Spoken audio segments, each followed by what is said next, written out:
ওয়াসাল্লাম আব্দুল্লাহর এই মহান করুণ কাহিনী শুনিয়া আল্লাহর রাসূল তাকে নিয়ে হুজরা মুবারকের মধ্যে নিয়ে চলে গেলেন।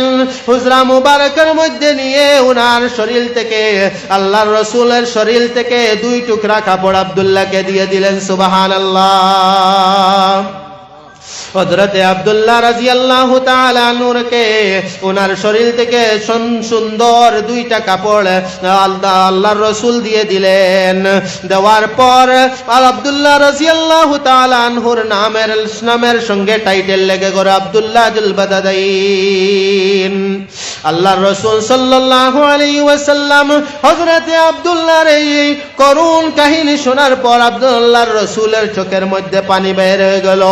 পানি বের হওয়ার পর আল্লাহর রাসূল বললেন, ও আব্দুল্লাহ শুনো,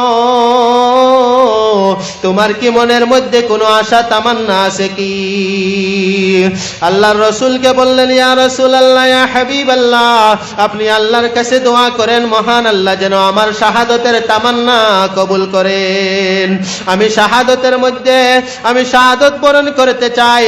আপনিও বলেছিলেন যে শাহাদাত বরণ করলে মরণের মধ্যে কষ্ট হয় না, হাসরের মধ্যে কষ্ট হয় না, কাল কিয়ামতের দিন আমি জাহান্নামে যাইতে হবে না, আমাকে জান্নাতে যাওয়া হবে। এই জন্য আল্লাহর রাসূলকে বললেন, ওগো আল্লাহর রাসূল, আমার জন্য শাহাদাতের দোয়া কবুল করেন, শাহাদাতের দোয়া কবুল করাইয়া দেন। আল্লাহর রাসূল সাল্লাল্লাহু আলাইহি ওয়াসাল্লাম সঙ্গে সঙ্গে আসমানের দিকে হাত উঠাইয়া দোয়া করলেন, ওগো আল্লাহ, আমার আব্দুল্লাহর এই আকাঙ্ক্ষাকে তুমি পুরা করে দাও। আল্লাহ সঙ্গে সঙ্গে আব্দুল্লাহর দোয়াকে কবুল করে নিলেন। এরপর যখন জঙ্গে তুবুকের সময় হয়ে গেল, হযরতে আব্দুল্লাহ রাদিয়াল্লাহু তাআলা আনহু আল্লাহর রাসূল সাল্লাল্লাহু আলাইহি ওয়াসাল্লামের সঙ্গে জঙ্গে তুবুকের মধ্যে চলে যান। কিন্তু জঙ্গে তুবুকের যুদ্ধ হলো না। ফিরার সময় হযরতে আব্দুল্লাহ রাদিয়াল্লাহু তাআলা আনহু অসুস্থ হয়ে পড়লেন। অসুস্থ হওয়ার পর এক সময় হযরতে আব্দুল্লাহ রাদিয়াল্লাহু তাআলা আনহু ইহ জগৎ ত্যাগ করে পরকালে পাড়ি দিলেন। ইন্না লিল্লাহি ওয়া ইন্না ইলাইহি রাজিউন।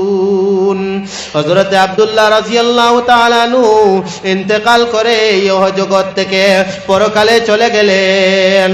তখন আল্লাহর রাসূল সাল্লাল্লাহু আলাইহি ওয়াসাল্লাম বললেন, ও সাহাবীরা শুনো, যে আল্লাহর রাস্তার মধ্যে বাহির হয়ে গেল, বাহির হওয়ার কারণে আল্লাহ সুবহানাহু ওয়া তাআলা যে নিয়তে বাহির হয়েছে আল্লাহ সুবহানাহু ওয়া তাআলা তার নিয়ত কবুল করে নিয়েছেন। অতএব সে যুদ্ধের মধ্যে যায় নাই, না গেলে কি হবে, কিন্তু তাকে আল্লাহ সুবহানাহু ওয়া তাআলা শাহাদাতের তামান্না কবুল করে দিয়েছেন। তখন আল্লাহর রাসূল বললেন, ও সাহাবায়ে কেরাম শুনো, আমার আব্দুল্লাহর লাশটাকে তোমরা গোসল কাফন দাফনের ব্যবস্থা করো। আল্লাহর রাসূল সাল্লাল্লাহু আলাইহি ওয়াসাল্লামের কথা শুনে সাহাবায়ে কেরামরা হযরতে আব্দুল্লাহ রাদিয়াল্লাহু তাআলা আনহুকে গোসল করাইয়া কবরস্থানের মধ্যে জানাজা পড়ার জন্য নিয়ে আসলেন। আল্লাহর রাসূল বললেন, ও সাহাবায়ে কেরাম শুনো, আমার আব্দুল্লাহর জানাজা আমি পড়াবো, তোমরা কেউ কবরের মধ্যে লম্বা না, আমি আমার আব্দুল্লাহকে কবরের মধ্যে রাখবো, নিজ হাতে কবরের মধ্যে রাখবো। জানাজা পড়ানি শেষ হয়ে গেল। শেষ হওয়ার পর কবরের মধ্যে সাহাবায়ে কেরামরা আল্লাহর রাসূল সাল্লাল্লাহু আলাইহি ওয়াসাল্লাম কবরের মধ্যে নামলেন। নামার পর আল্লাহর রাসূলের হাতের মধ্যে দিলেন। আল্লাহর রাসূল সাল্লাল্লাহু আলাইহি ওয়াসাল্লাম হাতের মধ্যে হযরতে আব্দুল্লাহর লাশ নিয়ে বললেন, আল্লাহ, আমার হাত থেকে তোমার রহমতের হাতে আমার আব্দুল্লাহর লাশটা আমি তোমার হাতের মধ্যে আমি দান করলাম, তোমার হাতের মধ্যে আমি সঁপিয়ে দিলাম। গো আল্লাহ, আমার আব্দুল্লাহকে তুমি জাহান্নামের মধ্যে দিও না। এই করুণ কাহিনী দেখে এই জানাজার মাঠের মধ্যে, কবরস্থানের মধ্যে কান্নার রুল পড়ে যায়। হযরতে সাদ ইবনে আবি ওয়াক্কাস রাদিয়াল্লাহু তাআলা আনহু, উনি এমন ভাবে কান্না শুরু করলে বললেন, ইয়া আল্লাহ, ও আব্দুল্লাহ, তুমি কত ভাগ্যবান রে, তুমি কত ভাগ্যবান, তুমি কত ভাগ্যবান, যেইখানে আল্লাহর রাসূল বলেন, আমার হাত থেকে আমি আল্লাহর হাতে, রহমতি হাতে লাশটারে আমি দিতেছি, আল্লাহ তুমি তাকে জান্নাতের বাগি বানাইও, তাকে তুমি জান্নাতে দিও, তাকে তুমি জান্নাত দান করিও। ও আব্দুল্লাহ, তোর লাশটা যদি না হইয়া আমার লাশ হইতো রে আব্দুল্লাহ, তাহলে আল্লাহর রাসূল আমাকে এই জাহান্নাম থেকে বাঁচাইয়া জান্নাতের মধ্যে প্রবেশ করাইয়া দিতেন। কারণ আল্লাহর রাসূলের দোয়া আল্লাহ সুবহানাহু ওয়া তাআলা সঙ্গে সঙ্গে কবুল করে নিতেন। এই জন্য আল্লাহর রাসূল দোয়া করেছিলেন, দোয়া সঙ্গে সঙ্গে আল্লাহ সুবহানাহু ওয়া তাআলা কবুল করে নিলেন। এইভাবে আল্লাহর রাসূল সাল্লাল্লাহু আলাইহি ওয়াসাল্লাম হযরতে ওমর রাদিয়াল্লাহু তাআলা আনহুর পক্ষেও একটা দোয়া করেছিলেন। আল্লাহর রাসূল সাল্লাল্লাহু আলাইহি ওয়াসাল্লাম যেই সময় মক্কা শরীফের মধ্যে দ্বীনের দাওয়াত দিতেছিলেন, দিনের দাওয়াত দেওয়ার মধ্যে উনি মনের মধ্যে আসলো, আমি ও আল্লাহ, আল্লাহর রাসূল সাল্লাল্লাহু আলাইহি ওয়াসাল্লাম দারুল আরকামের মধ্যে গোপন ঘাঁটি, এইখানে গিয়ে যেখানে গোপন ঘাঁটি, এখানে ইসলামের শিক্ষা দেওয়া হয়, সেই সময় তদানীন্তন সময়ে মক্কা শরীফের মধ্যে এইভাবে আমতরে ইসলামের দাওয়াত দেওয়া, প্রচার করা খুব কঠিন ছিল। এই সময় এই গোপন ঘাঁটির মধ্যে ইসলামের দাওয়াত দেওয়া শুরু করতেন। ওই সময় আল্লাহর রাসূল একটি দোয়া করেছিলেন, আল্লাহুম্মা আইজ্জিল ইসলাম বিহাদিল উমরাইন, ও আল্লাহ, দুই উমর থেকে একটি উমর ইসলামের মধ্যে এনে দাও, তাহলে আল্লাহ আমার ইসলামের একটু শক্তি বাড়বে। কিভাবে দোয়াটা কবুল হয়েছিল? হযরতে ওমর রাদিয়াল্লাহু তাআলা আনহু তখন মুসলমান হন নাই। মুসলমান হওয়ার আগে উনি আল্লাহর রাসূলের সর মুবারক আনার জন্য গিয়েছিলেন। হঠাৎ করে রাস্তার মধ্যে এক সাহাবীর সঙ্গে দেখা, সাহাবীকে গিয়া বললেন, ও সাহাবী শোনো, তোমাদের মুহাম্মদ কোথায়? তোমাদের মুহাম্মদকে এখন দেখা যাচ্ছে না। তখন উনি জিজ্ঞাসা করলেন, মুহাম্মদ আমাদের নবী দিয়ে কি করবা? বলে, তোমাদের মুহাম্মদ আমার হাতের মধ্যে তলোয়ার দেখছো, এই তলোয়ার দিয়ে আজকে মুহাম্মদের গর্দন আমি নিয়ে আসবো, নাউযুবিল্লাহ। তখন এই সাহাবী বললেন, ও ওমর শোনো, তুমি আগে তোমার ঘরের খবর নাও, তুমি মুহাম্মদের গর্দন আনার জন্য যাইতেছো, তোমার ঘরের মধ্যে ইসলাম ঢুকে গেছে, তুমি যাও, তোমার ঘর গিয়ে আগে সামলাও। উনি ওই কথা শোনার সঙ্গে সঙ্গে উনার মাথার মধ্যে রক্ত উঠে গেল। উনি দৌড়াইয়া পিছে বেক হয়ে উনার বোনের ঘরের মধ্যে আসলেন, ফাতেমার ঘরে। আল্লাহর রাসূলের এক মায়ের নাম ছিল ফাতেমা, আর হযরতে ওমর রাদিয়াল্লাহু তাআলা আনহুর বোনের নাম ছিল ফাতেমা। এই ঘরের মধ্যে হযরতে খাব্বাব রাদিয়াল্লাহু তাআলা আনহু, উনি বিশ্বমানের, সেই সময়কার বিশ্বমানের কারি ছিলেন। ওনার তিলাওয়াত খুব সুন্দর ছিল, উনি সুমধুর কণ্ঠে হযরতে ওমর রাদিয়াল্লাহু তাআলা আনহুর বোন এবং বোনের জামাই দুজনকে কোরআন শরীফের তিলাওয়াত শিখাইতেছেন। এই সময় হযরতে ওমর গিয়ে দরওয়াজার মধ্যে টক করলেন। টক করার পরে উনি ফাতেমা দরজা খুললেন না। দরজা না খোলার পর উনি বললেন, আহারে, মনে হয় আজরাইল চলে আইছে, আজরাইল তো আজ আমাদেরকে বাঁচতে দেবে না, আজ আমাদেরকে মেরে ফেলবে। এই কথা শোনার পর হযরতে খাব্বাব রাদিয়াল্লাহু তাআলা আনহু গিয়া লুকাইয়া রইলেন। হযরতে ফাতেমা যিনি ওমর রাদিয়াল্লাহু তাআলা আনহুর বোন, উনি দরওয়াজা খুললেন না। না খোলা সত্ত্বে ওই হযরতে আবু বকর সিদ্দিক রাদিয়াল্লাহু তাআলা, হযরতে ওমর রাদিয়াল্লাহু তাআলা আনহু এই সময় ইসলাম গ্রহণ করেন না। ইসলাম গ্রহণের আগে উনি লাত মেরে দরওয়াজা ভেঙে ভিতরের মধ্যে ঢুকে গেলেন। ঢুকে গিয়া দেখলেন কোরআন শরীফের তিলাওয়াত চলতেছে। ওই সময় বনির জামাইকে এক থাপ্পড় দিয়ে বাহিরের মধ্যে মধ্যে ফেলে দিলেন আর ফাতেমাকেও এক থাপ্পড় দিলেন। ফাতেমা এক থাপ্পড় খাইয়া কানের পর্দা ফাইটা যায়। কানের পর্দা ফাটা যাওয়ার পরে যেই সময় ফাটে গেল ওই সময় দাঁড়াইয়া বলল, ভাই শোনো, তুমি যেই খাত্তাবের ছেলে, আমি ওই খাত্তাবের মেয়ে, শোনো তুমি আমি সত্যি ধর্ম গ্রহণ করেছি। আমাকে যদি মারতে পারো, আমাকে যদি এহ জগৎ থেকে বিদায় করতে পারো, তবু আমি ইসলাম ছাড়ব না। এই কথা শোনার সঙ্গে সঙ্গে, কারণ ইসলামের মধ্যে যে অটল এবং অচল থাকবে, অটল এবং অচল থাকার পরে আল্লাহ সুবহানাহু ওয়া তাআলা আসমানি সাহায্য প্রেরণ করেন। আসমানি সাহায্য আল্লাহ সুবহানাহু ওয়া তাআলা প্রেরণ করেন।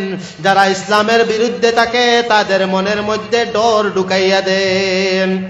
এই ওমর রাদিয়াল্লাহু তাআলা আনহু বললেন, বোন, তোকে তো মারলাম, মারতে মারতে কানের পর্দা পাঠাইয়া দিলাম, তবুও তুই কেন বলিস ইসলাম ছাড়বে না? এই বোন শুন রে, তুই একটু আগে কি তিলাওয়াত করতেছিলে, একটু আমাকে তিলাওয়াত করে শোনা। আল্লাহ সুবহানাহু ওয়া তাআলা উল্টা ভাবে লাগাই দিয়েছেন। এই সময়ে তিলাওয়াত শোনার জন্য হযরতে ওমর রাদিয়াল্লাহু তাআলা আনহু বললেন, এই কোরআন শরীফটা আমার হাতে দে, আমি তিলাওয়াত করি। তখন ফাতেমা বললেন, ও ভাই শোনো, তুমি তো গোসল করে নাই, নাপাকি অবস্থায় আছো। কারণ আল্লাহ সুবহানাহু ওয়া তাআলা বলেন, ইন্নাহু লাকুরআনুন কারীম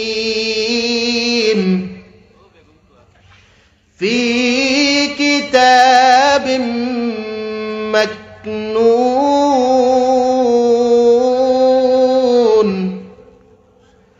লা ইয়ামাসসুহু ইল্লাল মুতাহহারুন।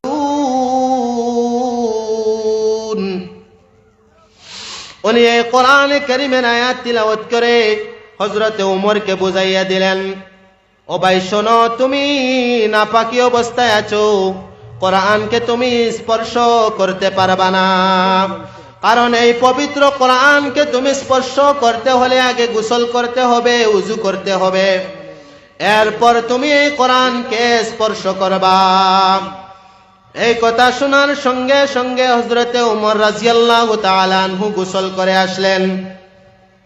গোসল করে আসার পর উনি কোরআন শরীফের তেলাওয়াত করা শুরু করলেন। যেই সময় সূরাতুত তাহা তেলাওয়াত করা শুরু করলেন, উনি আউযু বিল্লাহি মিনাশ শাইতানির রাজীম, বিসমিল্লাহির রহমানির রহিম, তাহা মা আনজালনা আলাইকাল কুরআনা লিতাশকা ইল্লা তাযকিরাতাল লিমান ইয়াখশা। এইভাবে তিলাওয়াত করতে করতে যেই সময় এই আয়াতের মধ্যে পৌঁছে গেলেন, ইন্নানি আনাল্লাহু লা ইলাহা ইল্লা আনা ফা'বুদনি, এই সময় তিলাওয়াত করতে করতে এই আয়াতের মধ্যে পৌঁছার পর হযরতে ওমর রাদিয়াল্লাহু তাআলা আনহুর চোখ বেয়ে বেয়ে পানি ভরা শুরু হয়ে গেল। ওই সময় বললেন, ও বোন শুনো, আমাকে মুহাম্মদের দরবারে নিয়ে যাও। ওই সময় দরওয়াজার আড়ালে যিনি লুকায়িত অবস্থায় ছিলেন হযরতে খাব্বাব রাদিয়াল্লাহু তাআলা আনহু বাহির হয়ে এসে বললেন, শোনো ওমর, ওমরের কাছে গিয়ে একটি খুশখবরি দিয়ে আসি। কি খুশখবরি? কারণ হলো কারো খুশখবরি আগে দিতে পারলে দিলের মধ্যে একটি মজা লাগে। এই জন্য হযরতে খাব্বাব রাদিয়াল্লাহু তাআলা আনহু হযরতে ওমর রাদিয়াল্লাহু তাআলা আনহুকে এসে আনহুর পাশে এসে বললেন, ওমর শোনো, আল্লাহর রাসূল সাল্লাল্লাহু আলাইহি ওয়াসাল্লাম কালকে আল্লাহর রাসূল সাল্লাল্লাহু আলাইহি ওয়াসাল্লাম দারুল আরকামের মধ্যে দুই ওমরের জন্য দোয়া করেছিলেন।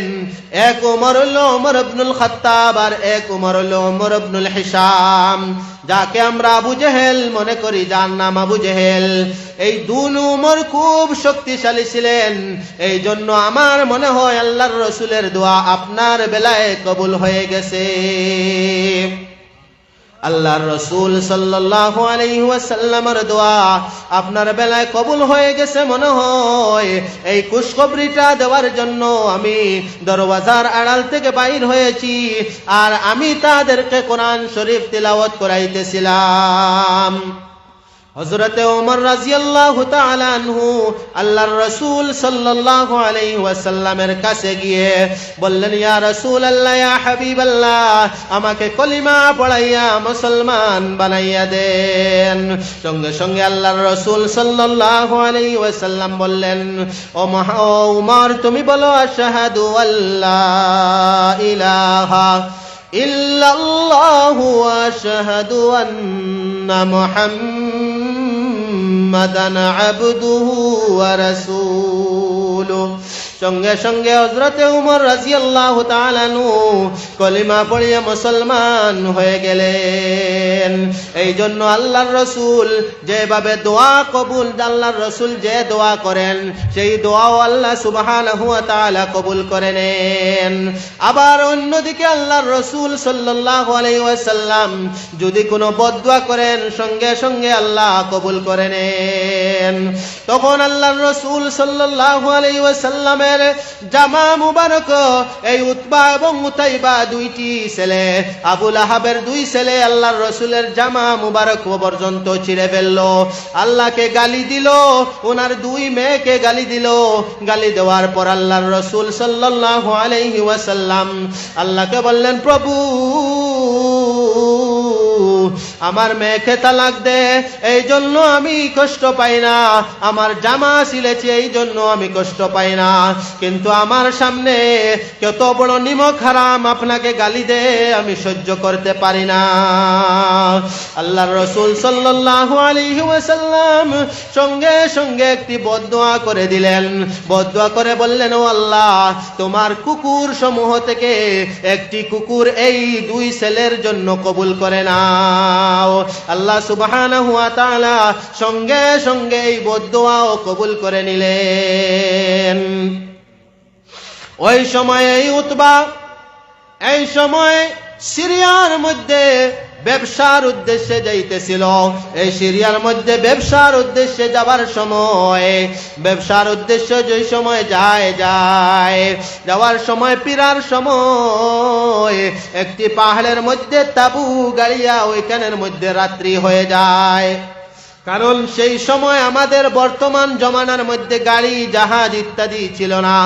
আমাদের বর্তমান জমানায় যেইভাবে রাস্তাঘাট, সেই সময় সেই রাস্তাঘাটও ছিল না।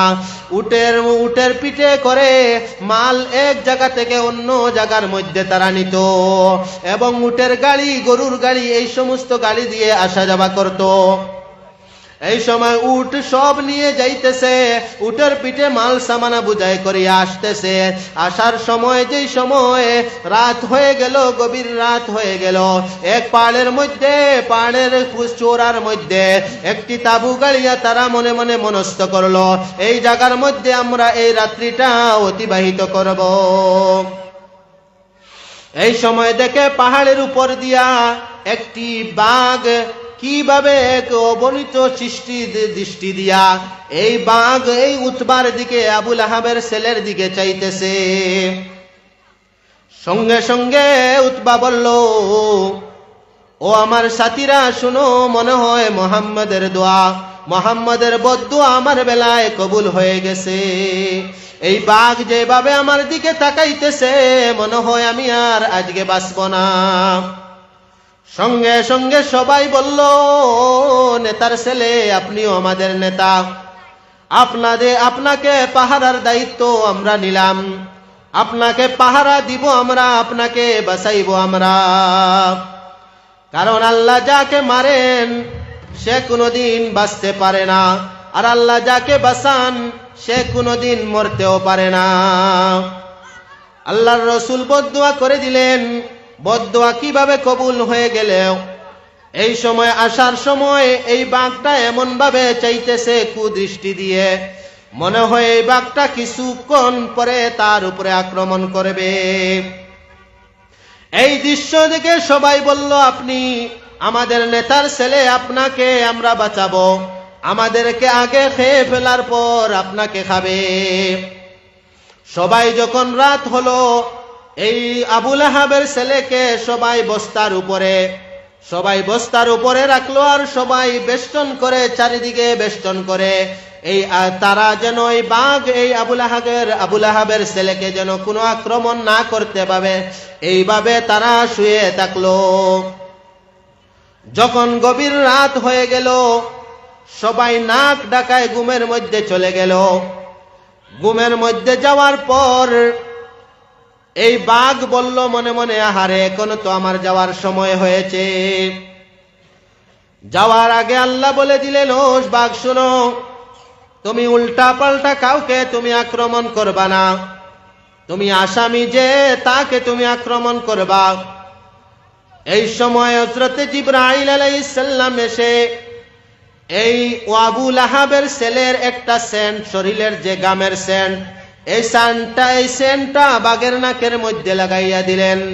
দিয়া বললেন, ও বাঘ শোনো, এই দোষী যে আসামি যে তাকে তুমি আক্রমণ করবা, অন্য কাউকে তুমি আক্রমণ করবা না। এই কথা শোনার পর বাঘ এইভাবে দাঁড়াইয়া রইল। যেই সময় গভীর রাত হলো, সবাই ঘুমের মধ্যে চলে গেল। বাঘ মনে করলো এখনো আমি যাওয়ার সময় হয়েছে। সবাই ঘুমে যাওয়ার পর বাঘ যেই সময় আসলো, একজনের নাকের মধ্যে গিয়ে সঙ্গে শরীরের মধ্যে গিয়ে না, গ্রান্ত মিলে না। এইভাবে লাফ দিয়ে যেই সময় বস্তার উপরে উঠলো, উঠার পর যেই সময় নাক লাগানোর পর শুনতেছে, ওই সময় দেখে এই সেন্ট যে হযরতে জিবরাইল আলাইহিস সালাম যেই সেন্টটা নাকের মধ্যে গ্রানটা লাগাইয়া দিয়েছিলেন, এই গ্রানে আর এই গ্রানে সমান হয়ে গেছে। বাঘ বলল, আহারে, এই তো আমার আসামি, ওকে তো আমি ধ্বংস করব। এই সময় ঝাপট মেরে ধরে বাঘ গর্দনার মধ্যে ধরে নিচে লামাইয়া পাহাড়ের উপরের মধ্যে নিয়ে যায়। নিয়ে যাওয়ার পর এক জায়গার মধ্যে মাথাটা আলোক করে রাখে, এক জায়গার মধ্যে দুনো পাও রাখে, নারী বুড়ি অন্য জায়গার মধ্যে রাখে। যেইভাবে আমরা বাজারের মধ্যে গিয়ে মাছ বাগা বাগা করে দেখি, ঠিক তেমনি ভাবে এই আবু লাহাবের ছেলেরে এই বাঘ ছিন্ন বিচ্ছিন্ন করে টুকরা টুকরা করে রাখেছে। রেখে আর এমন ভাবে সে দাঁড়ায়, এমন ভাবে সে বসে আছে, কখন জানি এই তার সঙ্গী সাথীরা উঠবে আর চিল্লা পাল্লা করবে, আর বাঘটা তখন মজা নেবে। কারণ বাঘটা যখন মজা নেবে, কারণ হলো আল্লাহর রসুলের দুশ্মনকে আমি ধ্বংস করেছি, আল্লাহর রসুলের দুশ্মনকে আমি ধ্বংস করেছি। আর তারা যখন চিল্লাইবে ফাল্লাইবে, তখন আমি একটু মজা আনন্দ ফুর্তি করব। কারণ যে আমার নবীর বিরুদ্ধে, যে আমার নবীকে আমার আল্লাহকে গালি দিয়েছে, সেই আবু লাহাবের ছেলেকে আমি ধ্বংস করেছি, এই মজা নেব। সামনে দিয়ে আগুয়াক্কা, সামনা খালি আর পিছে দিয়ে মানুষ বেশি দেখা যায়। তোরা আগুয়াক্কা জিকির করক্কা, সাল্লাল্লাহু আলা মুহাম্মাদ সাল্লাল্লাহু আলাইহি ওয়াসাল্লাম, সাল্লাল্লাহু আলা মুহাম্মাদ সাল্লাল্লাহু আলাইহি ওয়াসাল্লাম, সাল্লাল্লাহু আলা মুহাম্মাদ সাল্লাল্লাহু আলাইহি ওয়াসাল্লাম। এই জন্য বাবাজিরা, আমার ভাইয়েরা, বলতেছিলাম আল্লাহ সুবহানাহু ওয়া তাআলা এই আয়াতে করিমের মধ্যে আল্লাহ সুবহানাহু ওয়া তাআলা বলেন, কুতিলাল ইনসানু মা আকফারা। আল্লাহ বলেন মানুষ ধ্বংস হয়ে যাক, মানুষ ধ্বংস হয়ে যাক, মানুষ ধ্বংস হয়ে যাক। কেন আল্লাহ সুবহানাহু ওয়া তাআলা মানুষদেরকে এত সুন্দর করে বানানোর পর আল্লাহ বললেন কেন মানুষ ধ্বংস হয়ে যাও? আল্লাহ এই জন্য বললেন, এই মানুষ শোনো, যেইভাবে আবু লাহাবকে তাকে তিনটা নিয়ামত দেওয়ার পর সে আমি আল্লাহর নিয়ামতের কদরদানি করতে পারে নাই, এই আবু লাহাব মার্কা যত মানুষ হবে সবাইকে আল্লাহ ধ্বংস করবেন। আল্লাহ সুবহানাহু ওয়া তাআলা বলেন, এ মানুষ শোনো, তোমাদেরকে আমি সৃষ্টি করেছি, সৃষ্টি করে পৃথিবীর মধ্যে প্রেরণ করেছি। প্রেরণ করার পর আমি অন্য অন্য সৃষ্টি জগৎকে তোমাদের মতো বানাই না, আমি তোমাদেরকে স্পেশাল ভাবে বানাইছি। মানুষ কিভাবে বানাইছি শোনো, আমি তোমাদেরকে এমন ভাবে বানাইছি, অন্য সৃষ্টি জগৎ এইভাবে বানাই নাই, তাদের বিবেক এমন ভাবে দেই নাই, তোমাদেরকে এমন বিবেক দিয়েছি, তোমরা চাইলে গুনাহ করতেও পারো, নেকের কাজও করতে পারো, তোমরা চাইলে সারা রাত বসে গুনাহ করতে পারো, কিন্তু আল্লাহ সুবহানাহু ওয়া তাআলা গরু ছাগল ইত্যাদিকে এমন ভাবে বানান নাই, তাদের মাথার মধ্যে জ্ঞানও নাই, তারা গুনাহও, তাদের কোনো গুনাহ করার ক্যাপাসিটিও নাই, তাদেরকে আল্লাহ সুবহানাহু ওয়া তাআলা কিয়ামতের দিন তাদের কোনো হিসাব নেবেন না। আল্লাহ সুবহানাহু ওয়া তাআলা বলেন, ওয়ামা খালাকতুল জিন্না ওয়াল ইনসা ইল্লা লিয়াবুদুন। ও জিন্নাত এবং ইনসান শুনো রে, তোমাদেরকে আমি বানাইছি আমার ইবাদত করার জন্য, তোমরা ইবাদত করবা, তোমরা ইবাদত করবা। আর সমস্ত পৃথিবীর সৃষ্টি জগৎ, আল্লাহর রাসূল বলেন, আদ-দুনিয়াউ খুলিকাত লাকুম ওয়া আনতুম খুলিকতুম লিল আখিরাহ। আমি তোমাদেরকে বানাইছি আমার ইবাদত করার জন্য, আর তোমাদের জন্য সব পৃথিবীর যত সৃষ্টি জগৎ বানাইছি তোমাদের জন্য। সবাই তোমাদের ফায়দা করবে, তোমাদের কাজে আসবে। এই জন্য আল্লাহ সুবহানাহু ওয়া তাআলা আমাদেরকে আশরাফুল মাখলুকাত বানায়া, শ্রেষ্ঠ জাতি বানায়া, শ্রেষ্ঠ নবীর শ্রেষ্ঠ উম্মত বানাইয়া দিবেন। বানাইয়া দেওয়ার পর আমরা যখন গুনার কাজ করব, তখন আবু লাহাব মার্কা হয়ে যাব। আবু লাহাব মার্কা হওয়ার পরে আল্লাহ বলেন, এই মানুষগুলা ধ্বংস হয়ে যাক। আল্লাহ বলেন, মানুষরে শোনো, তোমাদেরকে আমি কিভাবে সৃষ্টি করেছি তোমরা বলো।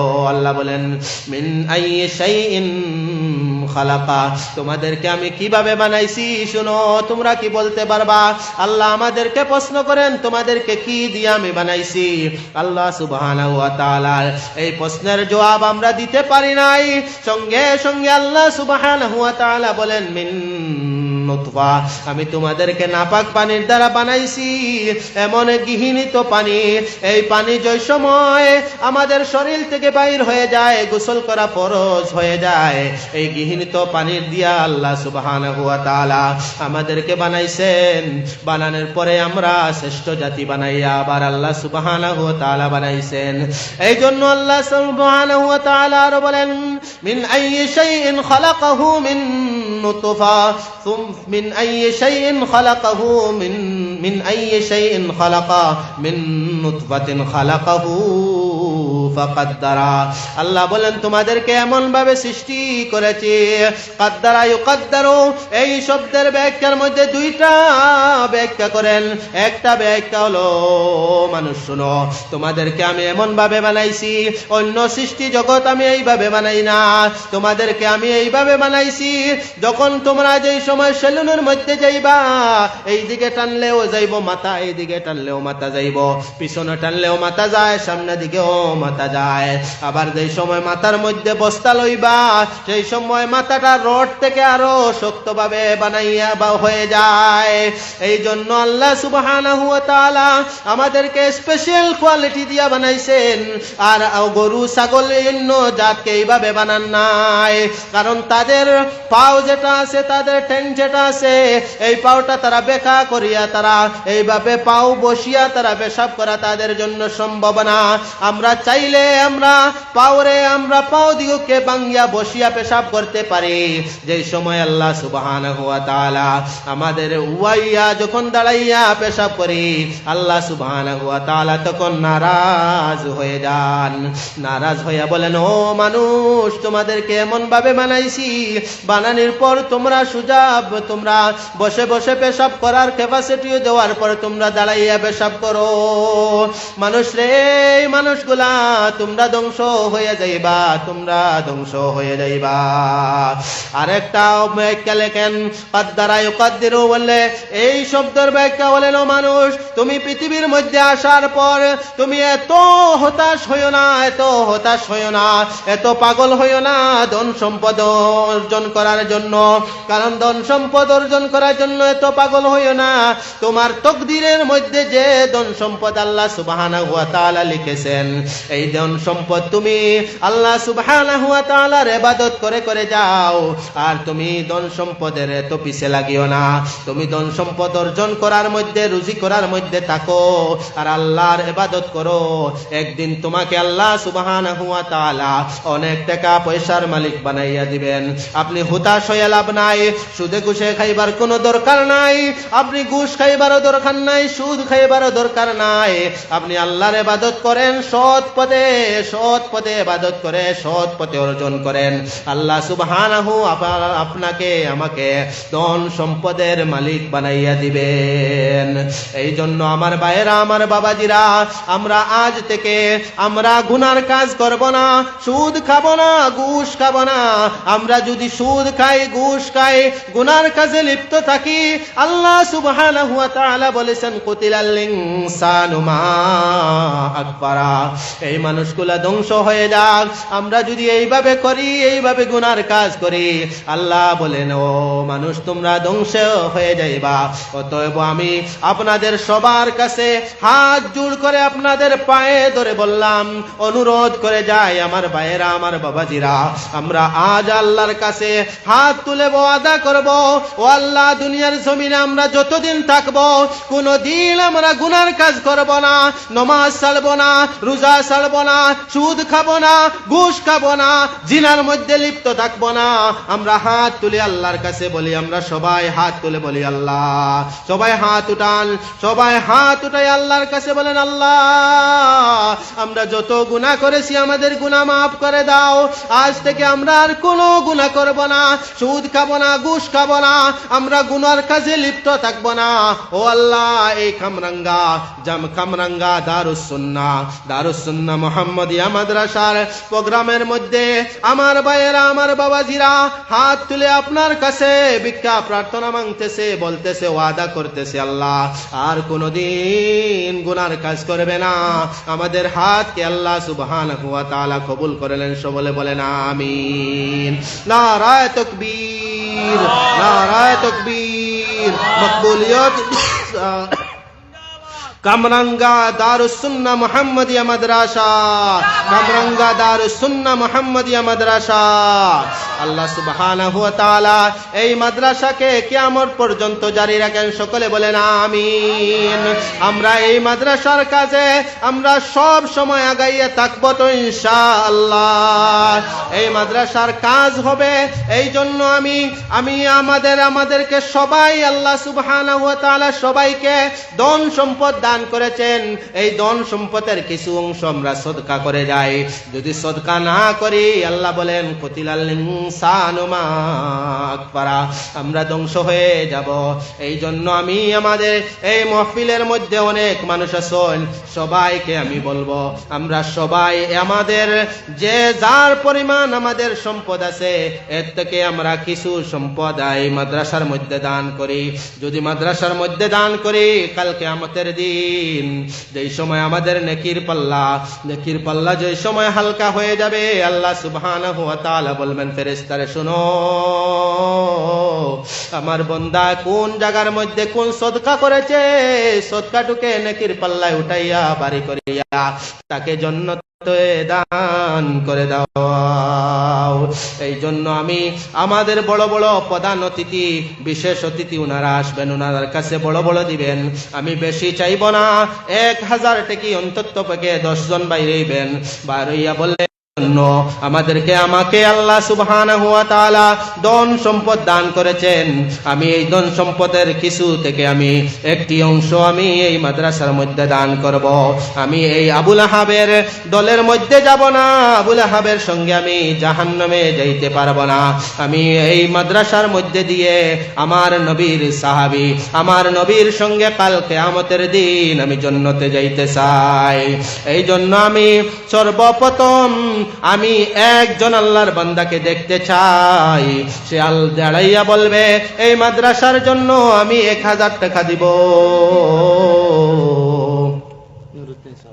500 টাকা না? নারায়ে তাকবীর।